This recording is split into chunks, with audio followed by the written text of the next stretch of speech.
Students from marginalized backgrounds saw 31% of its fund go unused in financial year 25-26.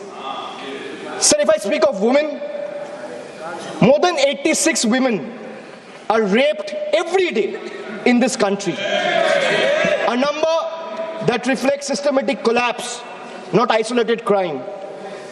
Sir, Bengal exercised its constitutional authority and passed the Aparajita Bill, a stringent anti-rape law providing the strongest deterrence against crime against women.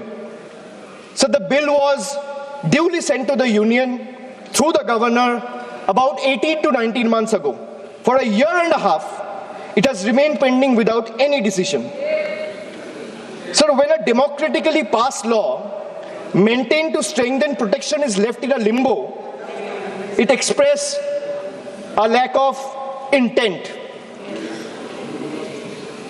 This reminds me that I come from an India that promises to double farmers' income.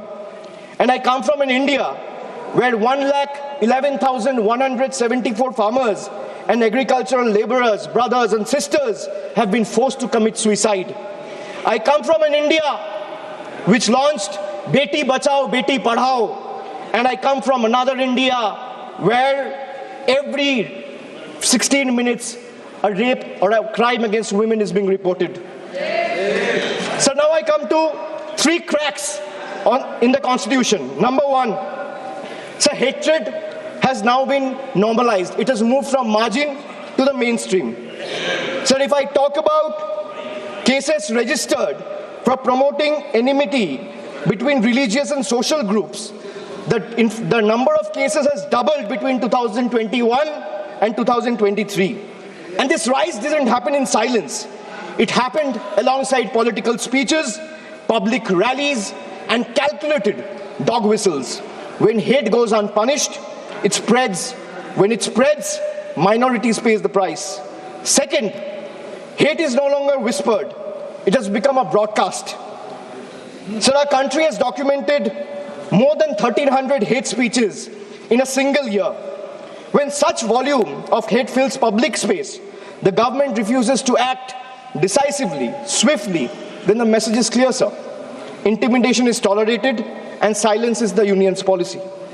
Third, the education empowerment scheme under the Ministry of Minority Affairs has just used 8% of its total funds, while the 35% of the ministry's allocation, 27% under tribal affairs and 28% under scheduled tribes remain unutilized. Sir, even schemes like a scholarship like Maulana Azad National Fellowship, Pre-Metric Scholarship and Paro Pradesh have been hollowed out. So now I come to 777, which is the triple power grab.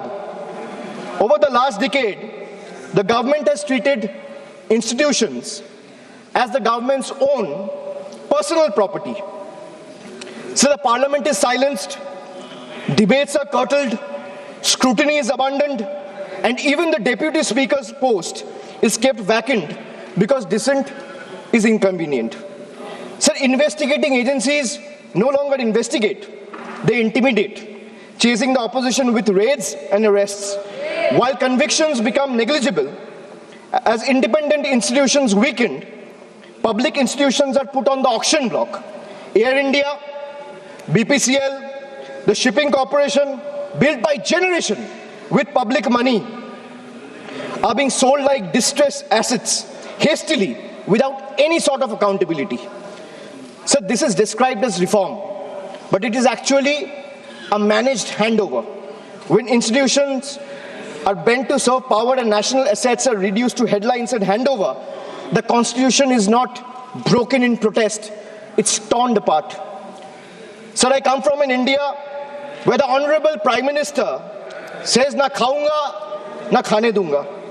And I also come from an India where questioning the washing machine that gave reprieve to 23 of the 25 leaders who joined the BJP makes you the most corrupt one. So now I come to triple jumla on finances. Agriculture. So the budget waxes eloquent about coconut, cocoa, cashew, sandalwood, fisheries and AI advisories, but remains silent on MSP assurances, procurement expansion. There is no price stabilization fund, no diesel support, no fertilizer relief, and no electrical subsidy. This is diversification without security, and it leaves the majority of Indian farmers trapped in distress. So even the PM Kisan scheme has been stuck at 6,000 rupees since December 2018. Despite soaring input costs and record diesel prices, so in actual, if we see, real terms, farmers are earning less each year. A rupee in 2018 is not a rupee in 2026. So if I speak of healthcare, the government spends less than 0.26% of the GDP. And they might have questions on my source of information. If the need be, I will place all the sources before the table by 8 p.m. tonight. The government spends 0.26% of GDP on public health even today. The national health policy promised 2.5% of GDP. What we get instead is postponement, excuses, and under-allocation. In a country where illness is still the fastest road to poverty, this budget chooses flyover over first aid, optics over oxygen, and announcement over actual care. So if I speak of infrastructure, the smart city mission promised transformation in 100 cities with over 2 lakh crore. Yet a decade later, what we have is half-dug roads and half-built homes.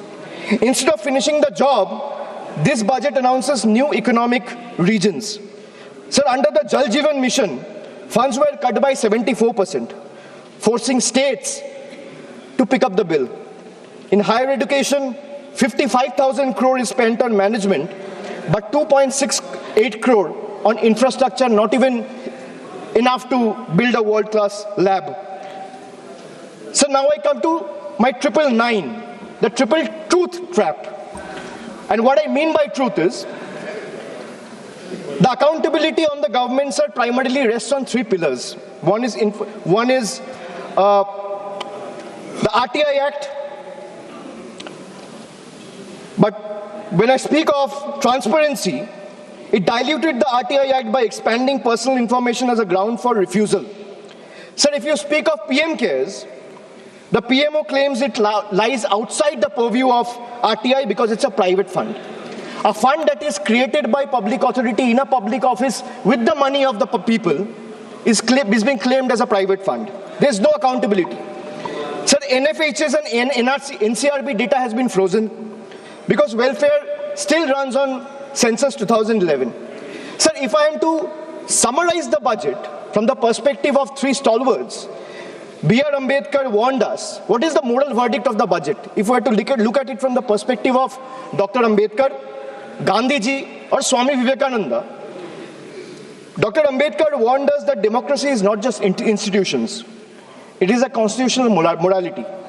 Gandhiji taught us economics divorced from ethics is violence.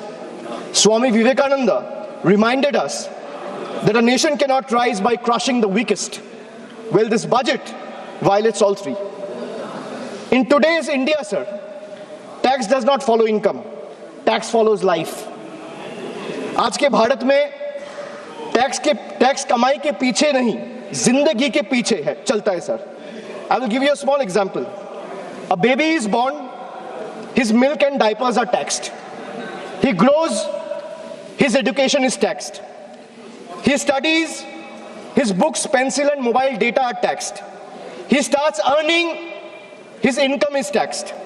He saves for future, his savings are taxed. He spends to survive, his survival is taxed. He goes to work, his fuel is taxed. He falls sick, his illness is taxed. He grows old, pension and healthcare are also taxed. And Honorable Speaker, even after his death, the family still pays tax. बच्चा पैदा होता है, दूध और diaper पर tax. पढ़ाई शुरू होती है, शिक्षा पर टैक्स. किताबें, notebook, pen, pencil, mobile data, सब पर टैक्स. कमाई शुरू होता है, इनकम पर टैक्स. सर, बचत करता है, बचत के ऊपर टैक्स. जीने के लिए खर्च करता है, खर्च पे टैक्स. काम पर जाता है, पेट्रोल डीजल पर टैक्स. बीमार पड़ता है इलाज और दवाई पर टैक्स, बुढ़ापा आता है पेंशन और इलाज पे टैक्स, और मौत के बाद भी सर शोक सभा में अगरबत्ती जलाने के लिए भी परिवार को टैक्स देना पड़ता है। This summarises the budget. Sir, I am addressing the chair. I'm sure the finance minister will have a reply ready. When she is given the opportunity to speak, she can quote me, and if I am misleading the house, she can take my name and then place her arguments. Sir, from a baby's first milk to a citizen's final farewell, this government taxes life at every step. जन्म से लेके अंतिम संस्कार तक हर कदम पर tax. ये reform नहीं sir, ये लाइफ टाइम टैक्स ट्रैप है। Sir, now I come to 1010, मेरा लास्ट ट्रिपल। मैंने 9 ट्रिपल का बात किया, अब 10वां कर रहा हूं। Sir, I will and with 3 dates, 3 moments of history: 2016, 2021 and 2024. 3 elections, 3 verdicts, 3 decisive defeats for the BJP in West Bengal. And after this triple defeat, a 4th one is no longer a warning. It is approaching. Sir, मैं ज़्यादा घुमाऊंगा नहीं. Let me come straight. Sir, the government want to punish Bengal. Let them proceed. We won't bow. You want to freeze our funds? We will persist. मैं क्यों कह रहा हूँ persist? क्योंकि पीएम आवास से लेके, सड़क से लेके, मनरेगा से लेके सारे पैसे बंगाल के पिछले 5 साल से ये सरकार ने रोक के रखा है। प्रधानमंत्री ने आत्मनिर्भर भारत की बात किया है, हम स्वनिर्भर बंगाल क्या होता है काम करके दिखाया है। So you want to punish Bengal? Proceed, we won't bow. You want to freeze our funds? We will persist. You want to profile and persecute our youth? We will protect them. You want to starve our schemes? We will sustain our people. Bengal's spine was not ever bent by surrender, nor softened by sermons of hate. It is forged in struggle, tempered in sacrifice, and is not for sale. Go ahead, send your audits. We will answer them. Unleash your agencies. We will confront them. Delay our clearances. We will chronicle every day stolen, every stolen day. But remember this: files can be frozen, funds can be stalled, voices can be suppressed, but memories can't be erased. And when the people rise and the ballot breaks the silence, we will settle the final account. You will wear the mask of the union, we will raise the mirror of the people. And when truth looks back, power will bend and we'll have to blink first. So this reminds me again that I come from an India that celebrates labor as a backbone of the economy, the hands that build our highways, factories, ports, cities, this parliament. But I also represent an India where that very labor, when it travels from Bengal, is no longer seen as a labor, he's seen as a suspect. Punished for the language he speaks. I come from an India where Northeast is proudly called Ashtalakshmi. And I also come from an India where Manipur bled for 864 days and the Prime Minister found no time to visit. I come from an India that derives its vocabulary from Ishwar Chandra Vidyasagar. And I also come from an India where Vidyasagar's bust was vandalized by ruling party at the center. I come from an India where we worship Ma Durga as Supreme Shakti. And I also come from an India where Ma Durga's ancestry is questioned by BJP leaders. Sir, I really come from to India. And honestly, I'm tired of explaining this house which India I belong to. Because the truth are, they both exist. And until and unless we acknowledge the second one exists, we will never be able to be the first one we claim to be.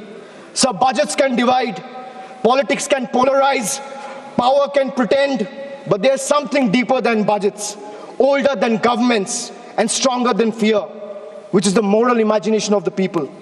When institutions weaken and language loses its faith, it is our literature, our culture, our shared memory that rises and rises to remind the nation of who it is and who it must never cease to be. So I finally return to the Constitution. When you open the Constitution, it opens with the words, "We, the people of India." It's not a ceremonial phrase. It's a declaration of sovereignty. It's a reminder that power flows upward from the people, not the other way down. That governments may rule, but people remain the supreme. That sentence is not meant to be recited, it is meant to be lived. And as long as people remember it, no fear can last, no injustice can endure, and no republic can ever truly be taken away. And thus today, I do not end with slogans. I end with conscience, and I end with voice of Bengal. এই মৃত্যু উপত্যকা আমার দেশ না, এই জল্লাদের উল্লাস মঞ্চ আমার দেশ না, এই বিস্তীর্ণ শ্মশান আমার দেশ না, এই রক্তস্নাতক কসাইখানা আমার দেশ না। আমি আমার দেশকে ফিরে কেড়ে নেব। জয় হিন্দ, জয় বাংলা।